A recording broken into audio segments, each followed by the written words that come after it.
Hey guys, what is up? My name is Eric, also known as Aviator, back to you live once again from my home here in Central Florida. Now today is Tuesday, and I'm bringing you back a very old series of mine. This one is called Airmail with Aviator, and basically what this is an opportunity for you guys to send me your messages with questions and things you'd like to have my thoughts or advice on, etc.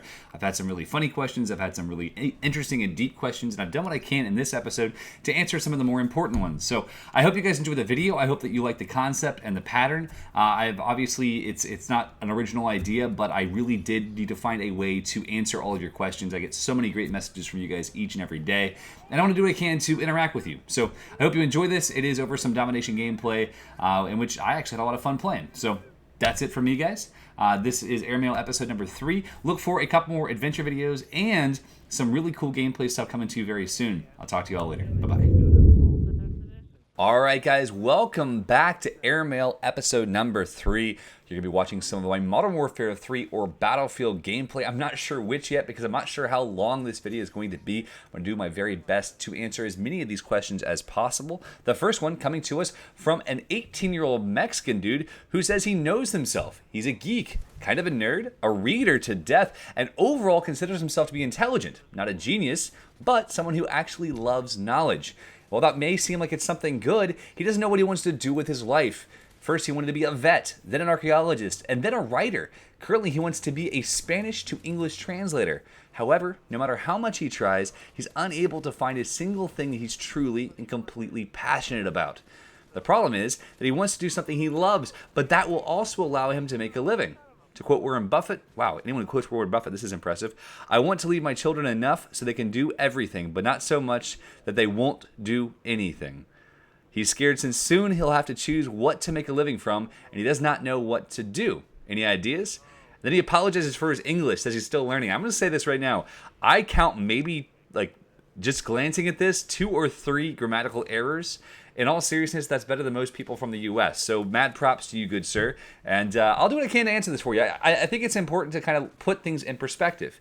If you're looking to find something that you can be passionate about and at the same time that you can actually make a living from, understand that is the goal for all men, and all women. If we're working people, we want to be able to do something we truly love and that we can be truly excited about.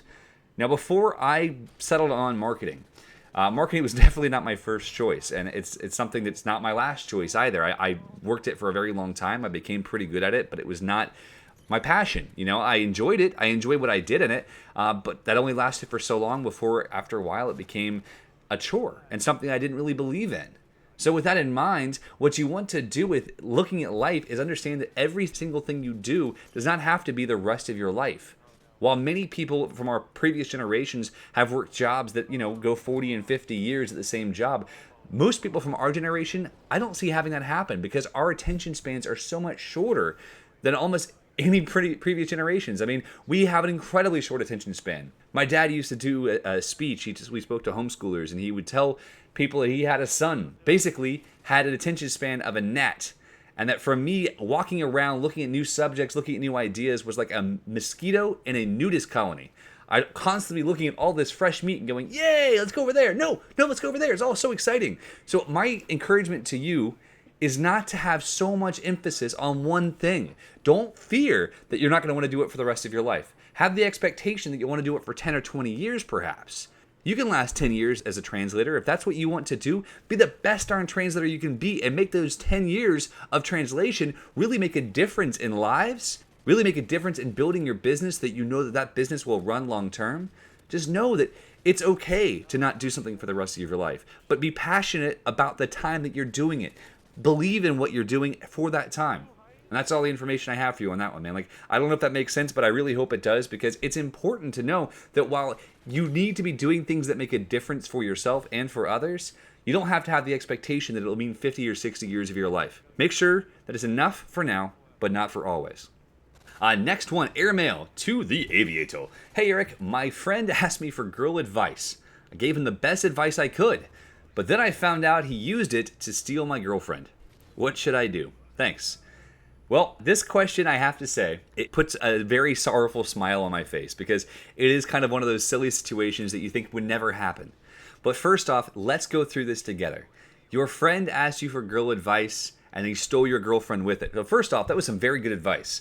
Obviously, it worked on your girlfriend, not just once, but twice, and that's impressive advice. Maybe you should share that advice with my listeners. You never know, that might be a good idea. But secondarily, any friend of yours who is stealing your girlfriend is not really a friend at all. Cut off that friendship. It's one of those things. It's like a rotten limb. Saw it off. It's not worth it. It's not worth having people in your life who are stealing from your joy. Now, I don't know how old you are or what your life is like, but obviously that's not a good situation to be in. And honestly, if your girlfriend was willing to be swooned by someone else using your techniques again, either the relationship was not supposed to be, you weren't supposed to be the one that was with her, or, she was not mature enough to be with you yet. And that's something that does happen, is sometimes those perfect relationships that are supposed to happen that we really believe in, sometimes it takes time to get there. And you know what? Maybe your ex-friend will take care of your ex-girlfriend better than you could, or your ex-friend will train your ex-girlfriend that, maybe you guys were supposed to be together in a couple of years. It wouldn't be a week or two or a month or two thing. It should be enough time that your pain and her idiocy can grow. So anyway, that's a very weird question and hopefully a very weird answer that would help you out a bit. But the next question says, advice to the aviator. Dear Eric, I recently started my freshman year of high school and I've had a rough start. Throughout my whole elementary and middle school years, I've been an A and B student. Although the first quarter of freshman year, I received D and C grades. The second quarter grades are back to normal, except for a social problem I'm having. In the beginning of the year, I smoked weed, drank alcohol, and smoked a few cigars. Don't worry, not on the same day. It was a bad decision on my part, and I'm not going to do it again. But I am bothered by what people think of me in school. A fair amount of people who know and think that I'm a stoner, even though I'm not.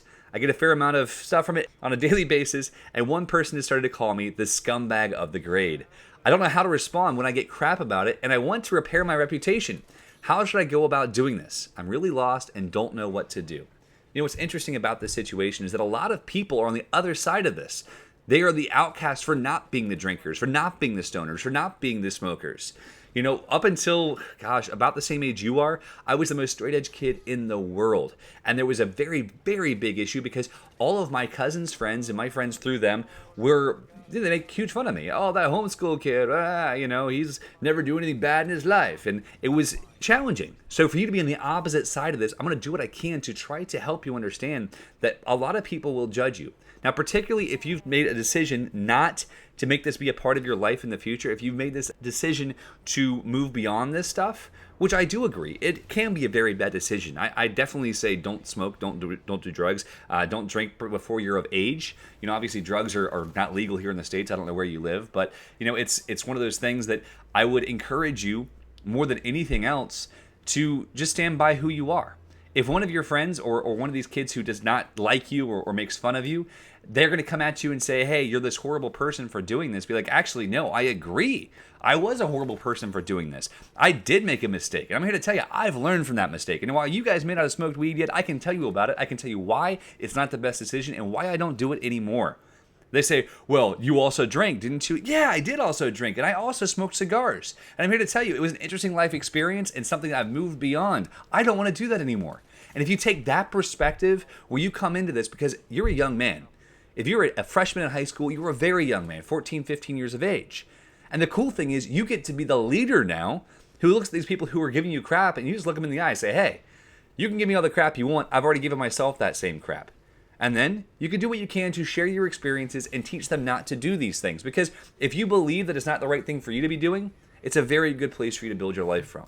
So that's it from me, guys. This has been, over 8 minutes now. I hope that you enjoyed this video. I hope that some of these questions kind of rang home for you, or the answers did. Again, I'm not skilled at giving advice necessarily, but I am doing what I can to share from my life experience as a veritable old guy in this YouTube world. I'm 26 years old now.